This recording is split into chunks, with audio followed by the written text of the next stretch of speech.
वो शरीर रूप धारण कर लेता है, और जब वो शरीर रूप धारण करता है तो मनुष्य, पशु पक्षी, जीव जंतु, कीट पतंग, यहाँ तक कि वृक्ष आदि में भी जीव है। ये हमारे शास्त्र और ऋषि मुनि बताते हैं। अब आप प्रश्न कर सकते हैं कि पशु, पेड़ पौधे, घास आदि जो वनस्पतियाँ, औषधियाँ, उनमें भी जीव है। ये बहुत गहरा विषय है, मैं थोड़ा इस पर प्रकाश डालना चाहता हूँ, बहुत थोड़ा। तो ये कैसे? उसमें वो जीव हैं वनस्पतियों में, पेड़ पौधों में, जो सुषुप्तावस्था में हैं, और चेतन और जड़ दो तरह के पदार्थ है सृष्टि में। तो जो जड़ पदार्थ है, उन जड़ पदार्थों में, जड़ कह लीजिए या सुषुप्तावस्था कह लीजिए, वनस्पतियों में जीव जो है वो सुषुप्तावस्था में है। उसमें ज़्यादा सुख दुख की अनुभूति नहीं होती। हम पेड़ को काटते हैं, उसे कोई अनुभूति नहीं होती। लेकिन जब ये चेतन प्राणियों में ये जीव है, तो जब हम इसे काटते पीटते या इसको दुख पहुंचाते हैं तो उसे दुख होता है। जो प्राणी हमारे संपर्क में हैं, जो हमारे सुख दुख के लिए पुरुषार्थ करते हैं, हमारे साधनों का विस्तार करने के लिए जो प्रयत्न करते हैं, कष्ट उठाते हैं, जब ऐसे लोग हमारे बीच से जाते हैं तो हमें ज़्यादा दुख होता है, क्योंकि उनसे हमारी अपेक्षाएं जुड़ी होती हैं। और जहाँ अपेक्षाएं हैं वहाँ दुख स्वाभाविक है, उन अपेक्षाओं के ह्रास होने से, उन अपेक्षाओं की पूर्ति न होने से।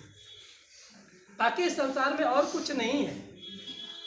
जहाँ हमारी अपेक्षाएं हैं वहीं दुख है। संसार में बहुत सारे लोग आते हैं, मरते हैं, जाते हैं, हमें दुख नहीं होता, क्योंकि उनसे हम परिचित नहीं हैं, उनसे हमारी कोई अपेक्षा नहीं है।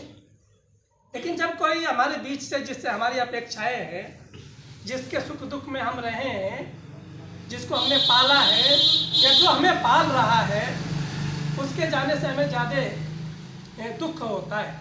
इसको कहते हैं मोह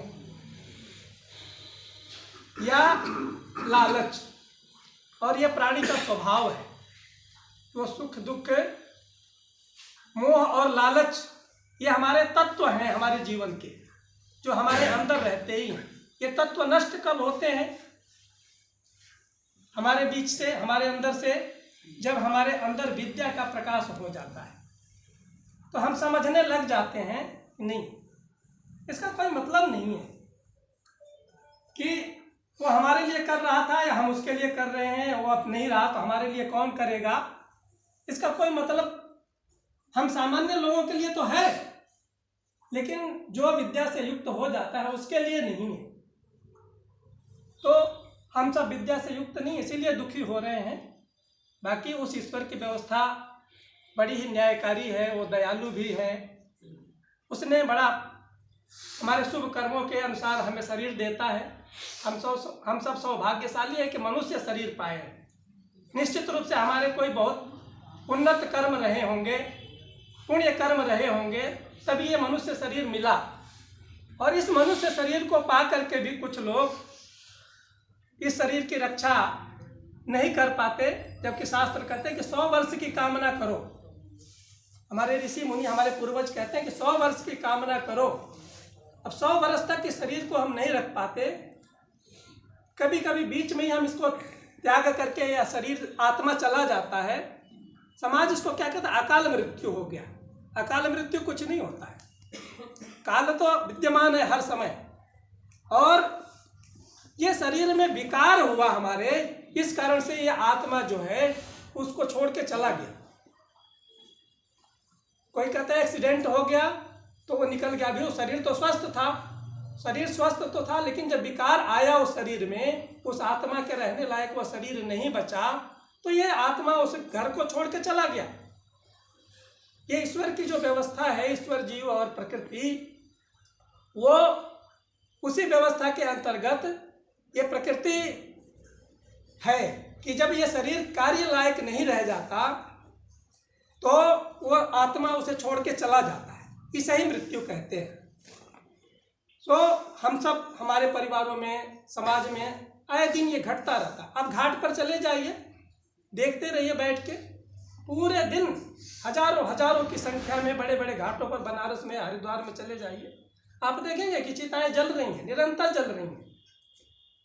और हम देख रहे हैं कुछ लोग जाते हैं तो श्मशानों तो वैराग्य भी होता है, फिर वहाँ से आते हैं तो फिर उन्हीं अपने माया जालों में फंस जाते हैं। इसको माया भी कहते हैं कि इतना सारा संग्रह कर लो, जैसा पहला मंत्र मैंने बताया था यज्ञ के समय, कि इतना सारा संग्रह कर लो, मैं भी खाऊंगा, हमारे पुत्र भी खाएगा, हमारी कई पीढ़ियां खाएंगी।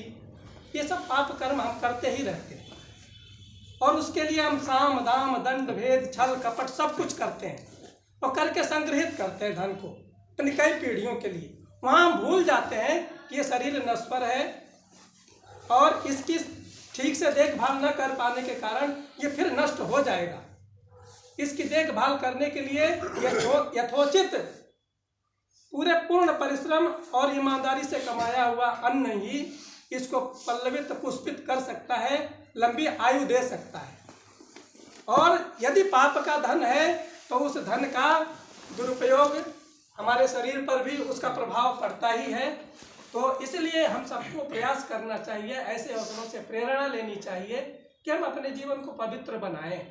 हम साम दाम दंड भेद से पाप से धन संग्रह करके इस शरीर को पोषित ना करें या अपने जीवन में दुर्गुणों को जो त्याज्य है उन चीज़ों को न धारण करें। तो हम निश्चित रूप से इस शरीर के लिए हितकर होंगे और लंबी आयु प्राप्त करके इस संसार के अपने ईश्वर द्वारा प्रदत्त अवसरों को भोग पाएंगे। अन्यथा ये क्रम चलता रहेगा।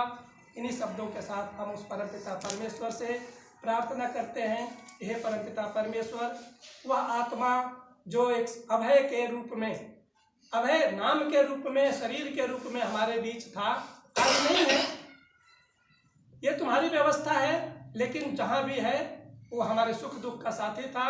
उसको सद्गति देना, उसको शांति देना, उसको अच्छा जन्म देना। इन्हीं शब्दों के साथ हम अपनी वाणी को विराम